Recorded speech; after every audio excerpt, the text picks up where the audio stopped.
No último final de semana, o Brasil ultrapassou a marca de mais de 70 mil mortos por causa da pandemia. Números que podem ser muito maiores se a gente considerar a grande quantidade de subnotificações. São 70 mil vidas perdidas por causa de uma política de sabotagem do governo federal às medidas de isolamento social. Mas a pandemia também está causando estragos na economia. E é importante dizer que não é a pandemia responsável direta pela crise econômica. Alguns estudos, como o da Fundação Getúlio Vargas, indicam que antes mesmo da pandemia chegar com força no Brasil, essa crise econômica já estava instalada no nosso país.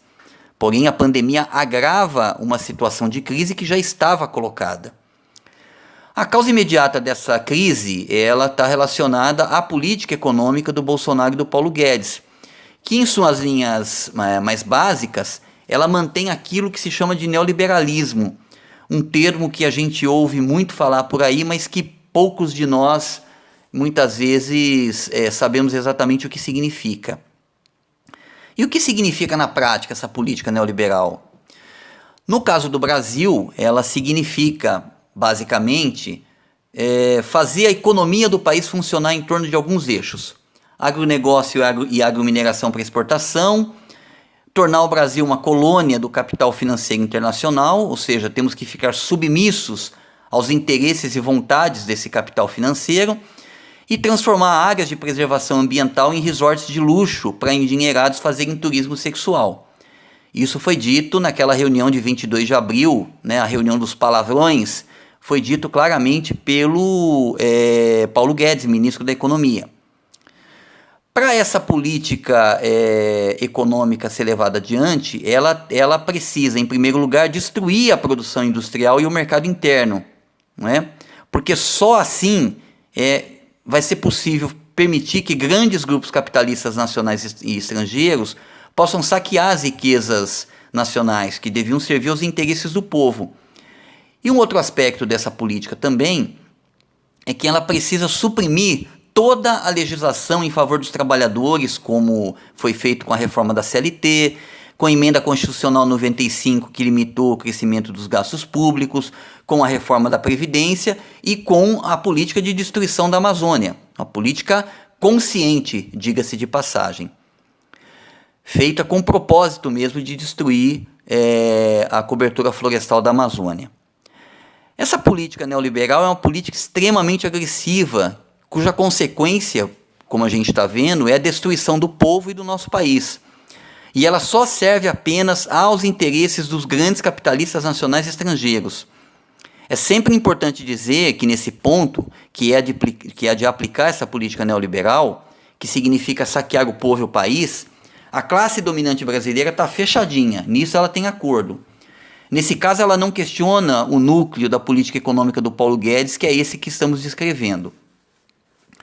Com esse cenário de devastar o país para permitir que ele seja saqueado, a pandemia só agravou os problemas econômicos enfrentados, pelo nosso povo.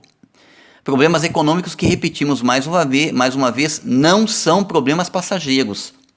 São problemas causados por uma lógica de acumulação de capital em que o Brasil vira mero exportador de produtos agrícolas e minerais, em que suas riquezas e seu patrimônio são saqueados e roubados por consórcios empresariais nacionais e estrangeiros, repetimos mais uma vez, e em que o povo fica submetido a uma vida de muito trabalho para receber um salário de miséria, mas sem nenhum direito.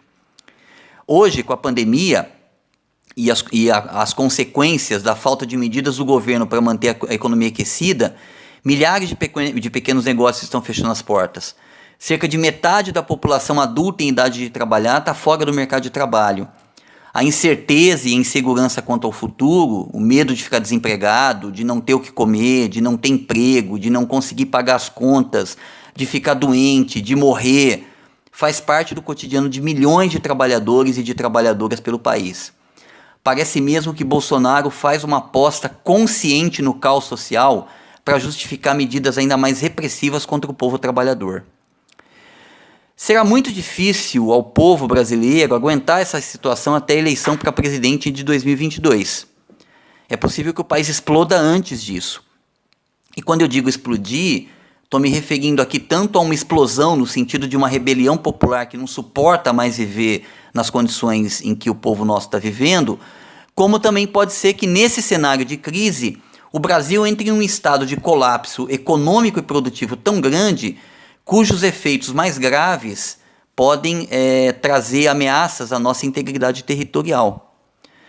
Como temos dito sempre por aqui, só há um meio de superarmos esse cenário grave. É com a luta popular organizada nos locais de trabalho, estudo e moradia. Uma luta que precisamos começar a organizar agora, porque essa pandemia vai passar e vai chegar ao fim, o isolamento social também.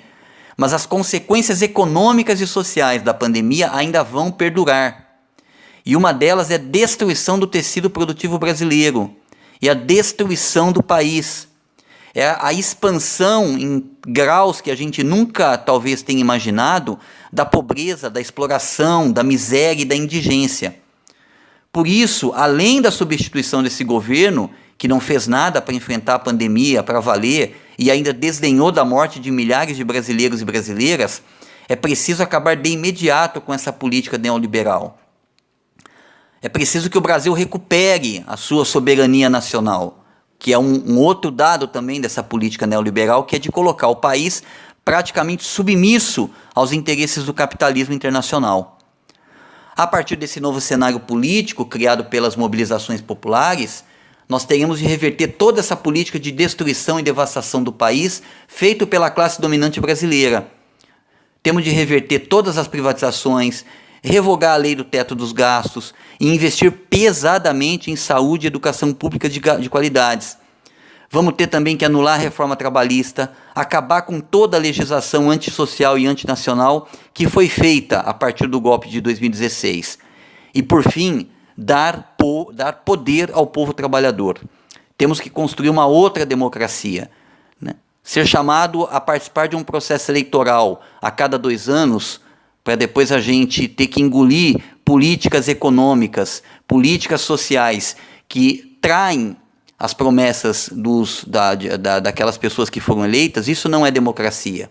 Democracia é o povo trabalhador organizado através de conselhos populares, tem o poder efetivo e o poder de decidir quais são as políticas do ponto de vista econômico, político e social melhores aos seus interesses.